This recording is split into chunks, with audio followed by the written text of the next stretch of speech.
25শে November সকাল 10:30 নাগাদ উদয়পুর নিজ বাড়ি গোকুলপুর থেকে উদয়পুর শহরের দিকে আসার সময় অবসরপ্রাপ্ত রাষ্ট্রপতি পুরস্কারপ্রাপ্ত পুলিশ কর্মী শিমলকান্তি সাহাকে TR031899 নম্বরের একটি বালু বোঝাই গাড়ি উদয়পুর ছনবনে ওনাকে ধাক্কা মারার ফলে রাস্তায় লুটিয়ে পড়ে শিমলকান্তি সাহা। সঙ্গে সঙ্গে নিয়ে যাওয়া হয় গোমতী জেলা হাসপাতালে। সেখানে কর্তব্যরত চিকিৎসক তাকে মৃত বলে ঘোষণা করে। পুলিশ খবর পেয়ে সঙ্গে সঙ্গে ঘটনাস্থলে গিয়ে বালু বোঝাই গাড়িটি নিয়ে আসে রাধাকিশোরপুর থানায়। গাড়ির চালক পালিয়ে যায় সঙ্গে সঙ্গে। পুলিশ মামলা হাতে নিয়ে তদন্ত শুরু করে।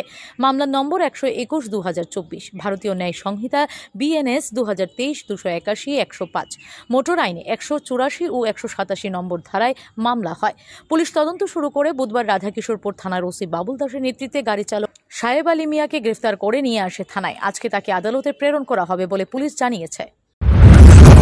গত পরশুদিন অর্থাৎ 25 তারিখ বেলা 11:15 নাগাদ ছনবন একটা দুর্ঘটনা ঘটে। তাতে একটি ট্রাক গাড়ি, টেন্টার ট্রাক, একজন লোককে ধাক্কা দেয়। ওনার নাম শিমলকান্তি সাহা। উনি হসপিটালে মারা যায়। এর পরিপ্রেক্ষিতে আমরা একটা কেস নিই এবং আজকে গাড়ির যে ড্রাইভার সৈয়দ আলী শেখ আমরা গ্রেপ্তার করি এবং আজকে আমরা এখন কোর্টে প্রেরণ করব। পরশুদিন অর্থাৎ 25 তারিখ। নাম্বারটা কেসটার নম্বর হলো 121/2024।